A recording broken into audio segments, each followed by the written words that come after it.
Cynder is one of the few artifacts they brought over from the original Spyro the Dragon series.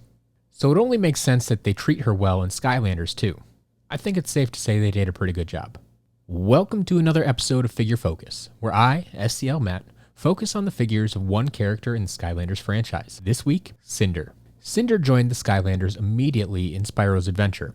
She was a very solid choice to bring to a new generation of fans. Honestly, I think her representation in Skylanders is more consistent than what we got from Spyro himself. In any case, Cynder continued on to Year 2 with her Series 2 figure in Skylanders Giants, and that was followed up with Series 3, or Phantom Cynder, in Skylanders Swap Force. In addition to these 3 standard figures, Cynder was also treated to 3 variants. In Spyro's adventure, she received 2 special chase variants. There was Clear Cynder and Metallic Purple Cynder.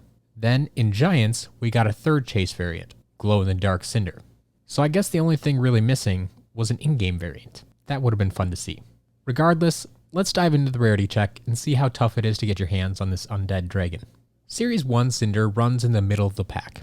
Not super common, but not super rare. Her single pack came out in Wave 3, but that was supplemented by a triple pack in Wave 4. Series 2 Cynder, well, if you don't have this figure already, I'm not sure how you managed to avoid it.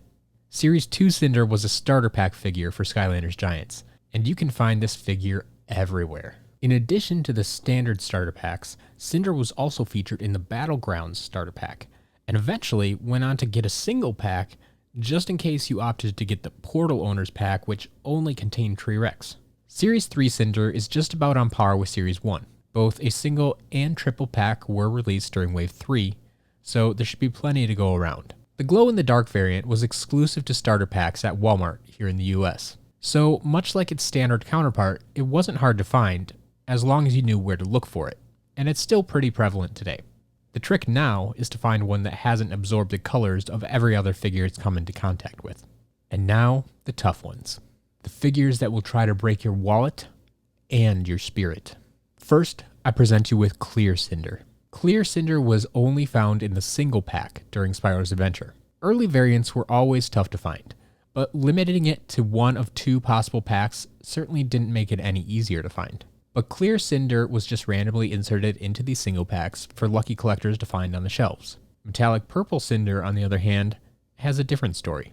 This figure was handed out exclusively at the 2012 New York Toy Fair. In future years, they would hand out the same figure at both the Nuremberg and New York Toy Fairs, but not this year. In 2012, you had to attend the New York Toy Fair as well if you wanted to snag every exclusive figure. This also means that Metallic Purple Cynder was never released to the general public. Even the most ambitious collectors had to resort to purchasing this figure secondhand. It's tough to say which rare chase variant Cynder is harder to find. I could see arguments for both sides. I think it's safe to say that it's going to take a little extra time and money to complete this collection. Happy hunting!